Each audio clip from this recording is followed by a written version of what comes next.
So this is my router here. It's not the most handiest tool as you have to guide it with your hands wherever you have to cut, and your hands aren't always so steady. So today what I want to do, I want to mount it into a table that will be more versatile.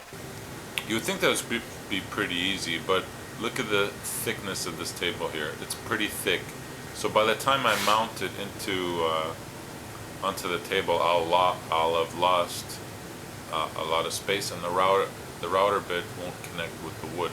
So what I'm gonna do today is gonna build a little plate and flush mount it into the table and put the router onto the plate, thereby mounting my router into a table. So first thing I have to do, I have to find the right plate. It's got to be big enough to fit the router, the base of the router, and it can't be too thick either, or else you'll have the same problem. So a nice solid thin piece of metal, and then the first order of business is I gotta drill a hole here so the router bit can pass through. So I try to aim for about center and drill it out. So drilling with metal is a bit different than drilling with wood. It's not as forgiving, the metal. So what you have to do is start with a smaller hole and increase the drill bit size until you get to the size you need. So now I have the little hole for the router bit to pass through, and what I gotta do is transfer the locations of the screws of the router onto my new plate. So luckily I have a template. I'm going to use the template and mark all the locations, and now I'm going to drill the screw locations.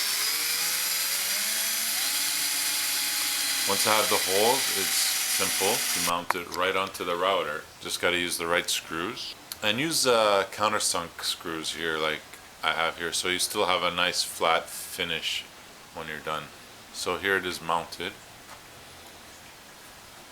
And now all I have to do is mount it into the table, but I gotta make a hole so the router fits. So I use the jigsaw and cut a hole for the router.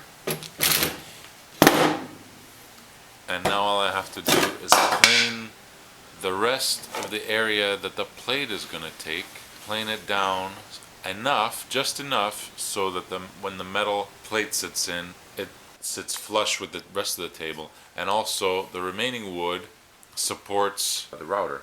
And there we have, very simple but very useful. And I also mounted another secondary light under the table, so there's the light of the router, and also I mounted another light, so when I'm changing the bits it's easier to see what's going on underneath, because the light only goes on when the router is activated. So I mounted the second, and there we have it.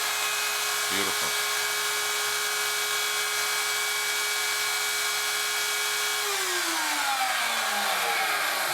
My router is now a table router.